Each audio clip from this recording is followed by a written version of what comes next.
आदि है और अंत भी, शिव सृजन है विनाश भी, शिव मंदिर है शमशान भी, शिव भोलेनाथ हैं और नटराज भी। ओम नमः शिवाय।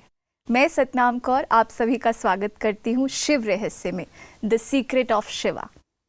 दोस्तों, महाशिवरात्रि आ रही है और कहते हैं महाशिवरात्रि पे जिसने शिव का विधि पूर्वक आराधना कर ली, उससे भोलेनाथ प्रसन्न होके उसकी मन चाहा वरदान उन्हें दे देते हैं। तो दोस्तों, आज हम शिव की बात करेंगे, शिव से जुड़े बहुत सारे रहस्यों की बात करेंगे। तो चलिए शुरुआत करते हैं आज के प्रोग्राम की। आज हमारे साथ हैं बीके राजीव भाई जी, जो कि खुद एक बहुत बड़े गीता के स्कॉलर हैं। इन्होंने भारतीय संस्कृति का अध्ययन किया है, बहुत गहन अध्ययन किया है शास्त्रों का, और इसी के साथ साथ वो एक लाइफ कोच भी हैं और इसके साथ साथ वो एक कॉरपोरेट ट्रेनर भी हैं। तो ऐसी बहुत सारी उनकी विशेषताएं हैं। आज उनसे मिलते हैं और चर्चा करते हैं शिवरात्रि के ऊपर। भाई साहब, आपका बहुत बहुत स्वागत है। ओम शांति। ओम शांति। तो राजीव भाई जी, जब हम महाशिवरात्रि की बात करते हैं तो भक्तजन शिव जी को प्रसन्न करने में लग जाते हैं और बहुत सारी विधियां हैं, बहुत सारे व्रत हैं, कथाएं जुड़ी हुई हैं शिव जी के नाम से। तो सबसे पहले तो मैं यही जानना चाहूँगी, शुरुआत करना चाहूँगी कि जब हम शिव की बात करते हैं तो एक्चुअल में हम किसकी बात कर रहे हैं? जो शिव भगवान है वो हैं कौन? बहुत ही बढ़िया प्रश्न आपने पूछा है। और शिवरात्रि में की जब हम बात करते हैं तो निश्चित है कि हमें शिव का परिचय अवश्य होना चाहिए कि शिव है कौन। वास्तव में शिव एक संस्कृत शब्द है और संस्कृत में शिव का मतलब होता है कल्याणकारी, मंगलमय। तो शिव वो है जो अपने आप में ही कल्याणकारी और मंगल है। अभी जैसे आपने शुरुआत में कहा, हमारे बहुत सारे श्रोता हैं जो ये कई बार इस मंत्र का उच्चारण भी करते हैं सहजता, और वो क्या कहते हैं? ओम नमः शिवाय। ओम नमः शिवाय। तो we should know the meaning behind what is the meaning of the word. You know, जो हम संस्कृत में जो शब्द यूज कर रहे हैं उसका हमें अर्थ मालूम होना चाहिए, तब उस अर्थ में हम सहज उस भाव से उनकी याद में स्थित हो सकते हैं जी। तो ओम का, ऐसे तो ओम के बहुत सारे अर्थ बताए जाते हैं, बट प्राय ओम का मतलब होता है मैं आत्मा। अच्छा। और नमः का मतलब होता है नमस्कार करना जी। तो ओम नमः शिवाय का मतलब होता है मैं आत्मा शिव को नमस्कार करती हूँ। वाह। तो केवल ये उच्चारण की बात नहीं है, मंत्र की बात नहीं है। जाप तो मैंने बहुत की ओम नमः शिवाय के 108 सोमवार को, लेकिन मीनिंग मुझे आज समझ में आया। तो वही बात है कि हमारे भक्तगण जो होते हैं, शिव के जो भक्तगण होते हैं, वो बड़ी प्रेम पूर्वक ओम नमः शिवाय का मंत्र का उच्चारण तो कर देते हैं जी, लेकिन उसके अर्थ स्वरूप में टिकना ये एक बहुत बड़ी बात है जी। तो केवल हम एक दृढ़ संकल्प करें कि जब भी हम ओम नमः शिवाय बोलें तो उसके साथ दिल से, एकदम तहे दिल से, दिल की गहराइयों से कि हे शिव, मैं आपका दिल से नमस्कार या नमन करता हूँ। वाह, कितना सुंदर मीनिंग है। मतलब अब जब हम ये मंत्र जाप करेंगे और वो फीलिंग के साथ करेंगे तो उसका प्रभाव बढ़ जाएगा, मुझे लगता है। बिल्कुल बिल्कुल, क्योंकि केवल सिर्फ मंत्र ओरली अगर हम रटते हैं उसका इतना महत्व नहीं है जितना कि इसमें दिल के भाव को जो है उसके साथ मिक्स करें। बिल्कुल समझ करके करना ज़्यादा ज़रूरी है। बहुत सुंदर आपने एक्सप्लेन किया कि ओम नमः शिवाय को जब हम फीलिंग के साथ बोलेंगे तो उस मंत्र का जो महत्व है वो भी बढ़ जाएगा। तो इसके साथ एक और चीज़ मेरे जहन में आ रही है कि शिव जी को महादेव बोलते हैं, देवों के देव महादेव। तो क्या वो सबसे बड़े भगवान हैं? इसमें कोई डाउट ही नहीं है कि शिव जो है सर्वोच्च हैं, और इसके बहुत सारे जो है हमारे भारतीय शास्त्रों में भी इसके बहुत सारे प्रमाण दिए गए हैं। मैं कुछ एक उदाहरण में दूंगा जिससे स्पष्टता होगी। देखा गया है कि हमारे पूरे समग्र जो भारतीय शास्त्र है, आज की अलग बात है कि आज की युवा पीढ़ी शायद अपने आप को उससे कनेक्ट नहीं कर पाती, लेकिन जो ऑलरेडी थोड़ी बहुत अंडरस्टैंडिंग या थोड़ी बहुत इनके बारे में अगर ज्ञान रखते हैं, समझ रखते हैं, तो उन्हें ज्ञात हुआ कि पूरे जो भारतीय शास्त्र है ना, उसको हम 4 श्रेणी में बांट सकते हैं। सबसे हमारे जो प्राचीन शास्त्र हैं वो है हमारे वेद, वेदों के बाद फिर आते हैं उपनिषद, और उपनिषद के बाद फिर आते हैं हमारे महाकाव्य, रामायण और महाभारत जी। और इसके बाद पुराणों की रचना शुरू हो जाती है। अब पुराणों की रचना तो भारत में जब अंग्रेज आए तब तक भी चलती गई। इस प्रकार ये 4 श्रेणी में जो है भारतीय शास्त्रों को हम ऐसे डिवाइड कर सकते हैं। अगर एक हम टाइमलाइन बनाते हैं, अगर एक ऐतिहासिक दृष्टिकोण से इसका अगर हम विश्लेषण करते हैं तो जब शिव की बात आती है तो शिव का उल्लेख वेदों में भी है, और वेदों में इन्हें सीधे शिव के नाम से इनका उल्लेख नहीं आता है जी। वेदों में इन्हें रुद्र कहा गया है। जी, रुद्र अवतार। हाँ, आपने रुद्र शब्द है ना, आजकल मॉडर्न जनरेशन में लोग नाम भी रखते हैं रुद्र। जी। तो वेदों में इन्हें रुद्र कहा गया है, सीधा शिव करके संबोधित नहीं किया गया है। और अब मंत्रों की बात चल रही थी, तो जैसे आपने बताया वैसे उसी प्रकार महामृत्युंजय मंत्र के बारे में आपने सुना होगा, ओम त्र्यंबकम यजामहि।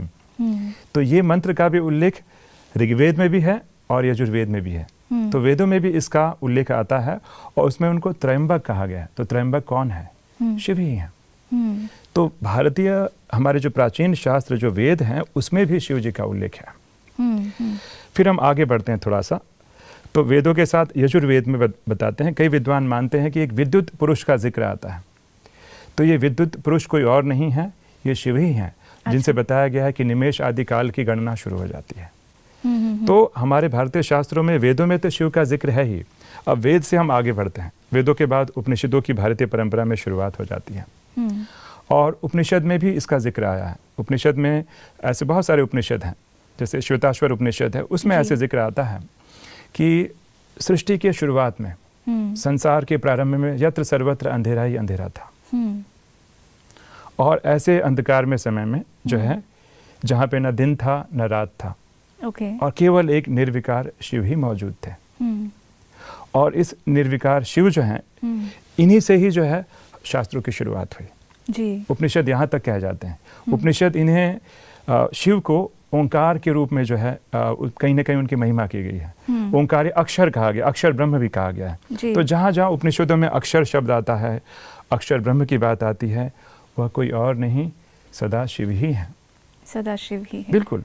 इतना ही नहीं, मैं तो यहाँ तक कहूँगा कि आपने सुना होगा कि जब भी उपनिषदों की बात आती है तो लोग कहते भी हैं, है ना, ब्रह्म की बात करते हैं, निर्गुण निराकार ब्रह्म की बात कहते हैं। भले उसमें थोड़ा लोगों ने सर्वव्यापी कह दिया है, बट वास्तव में जिस निराकार ब्रह्म की पूरे उपनिषद महिमा करते हैं, वह अक्षर ब्रह्म कोई और नहीं, शिव ही है। तो जैसे हम बाकी भगवान की भी बात करते हैं राजीव भाई, कृष्ण भगवान हैं, जैसे गीता के भगवान जो कहते हैं कि श्री कृष्ण ही हैं, उन्होंने ही उच्चारण किया गीता का, तो उन्हें भी भगवान कहा जाता है। विष्णु भगवान हैं, उनकी भी हम आराधना करते हैं। हनुमान जी हैं, तो ऐसे बहुत सारे भगवान हैं। तो आप बात कर रहे हैं कि जो शास्त्रों में लिखा है कि शिव ही सर्वोच्च है, तो ये कितना सही है? देखिए, इसमें क्या होता है, हमें पहले तो ये स्पष्टता रखनी होगी कि परमात्मा और देवता दोनों में अंतर होता है जी। बट क्या हुआ है कि जैसे जैसे समय बीता हम इस अंतर को भूलते गए। परमात्मा एक होते हैं और देवताएं अनेक होते हैं। परमात्मा के कोई माता पिता नहीं होते हैं। देवी देवताओं का आपने देखा होगा कोई ना कोई माता पिता होता है। उनका जन्म होता है तो उनकी मृत्यु भी दिखाई जाती है। अगर हम श्री राम जी की बात करें या श्री कृष्ण जी की बात करें, उनका जन्माष्टमी भी है। तो साथ में श्री कृष्ण जी कैसे जो है वो शरीर छोड़ते हैं, उनके पैर में तीर लगता है, वो घटना का भी जिक्र है जी। उनकी मृत्यु का भी। राम जी जो है कैसे जो जल समाधि लेते हैं, उसका भी जिक्र है जी। तो जो देवी देवताएं होते हैं वो कहीं ना कहीं कर्म बंधन के चक्र में जरूर आते हैं। एक आकारी स्वरूप, एक आकारी स्वरूप। और क्या होता है कि जहाँ शरीर है ना, वहाँ कुछ न कुछ कर्मों का हिसाब किताब भी होता है जी। और इसीलिए उनके जीवन में कुछ न कुछ सुख और दुख दिखाया जाता है जी। लेकिन परमात्मा जो होते हैं वह उस नस नाड़ी के बंधन से बिल्कुल ही परे हैं, उस सुख और दुख के बंधन से बिल्कुल परे हैं। उनका कोई शरीर नहीं है, उनके कोई माता पिता भी नहीं है और इसीलिए उनको कई बार स्वयंभू भी कहा गया है। और तुलसीदास ने तो यहाँ तक लिख दिया है कि आपने जानते होंगे, अगर आपने रामचरित मानस के बारे में थोड़ा भी अध्ययन किया होगा, कि बिन पग चले सुने बिन काना, बिन कर करे कर्म विधि नाना जी। उसके कर नहीं है फिर भी वो कर्म कर रहा है, उसके कान नहीं फिर भी वो सुन रहा है, हर प्रकार का कर्म कर रहा है। तो परमात्मा जिसकी बात चल रही है वह निराकार है जी। बट अक्सर करके लोग क्या समझ बैठते हैं कि निराकार का मतलब ये होता है कि उसका कोई आकार ही नहीं है। ऐसा नहीं है जी। निराकार उसे इसलिए कहा गया है क्योंकि उनका जो है हमारी तरह शारीरिक आकार नहीं है। अच्छा। आत्मा को भी निराकार कहा गया है, तो शारीरिक तुलना में उनको निराकार कहा जाता है।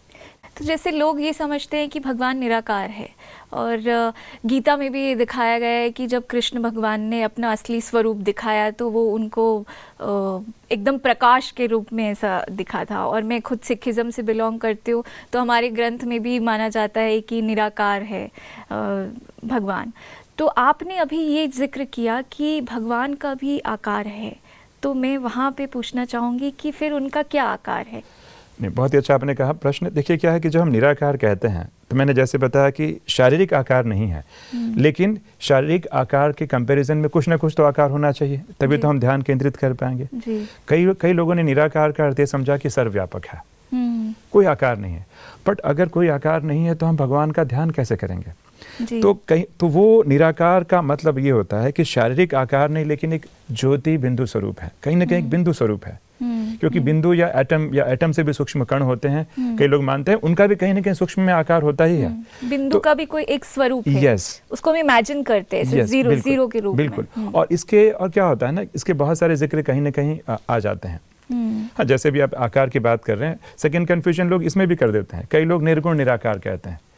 So when they think about the word निर्गुण, तो उनको लगता है कोई गुण ही नहीं है। तो बड़ा आश्चर्य की बात लगती है, जिस चीज का कोई आकार नहीं है, जिस चीज का गुण नहीं है, तो आप किसकी आराधना कर रहे हैं? तो आज के बाद जब भी हम शब्द सुनिए निराकार, इसका मतलब शारीरिक आकार नहीं, लेकिन ज्योति बिंदु स्वरूप। और जब भी ये शब्द सुने कि निर्गुण, तो इसका मतलब काम, क्रोध, लोभ, मोह जैसे अवगुणों से वो निर्गुण है। वरना परमात्मा तो गुणों के सागर है, गुणों के भंडार हैं। और अगर आप आकार की बात कर रही थी, तो मैं यहाँ तक आपको बताऊं फिर भी कि what exactly is the shape, क्या शेप है उनका।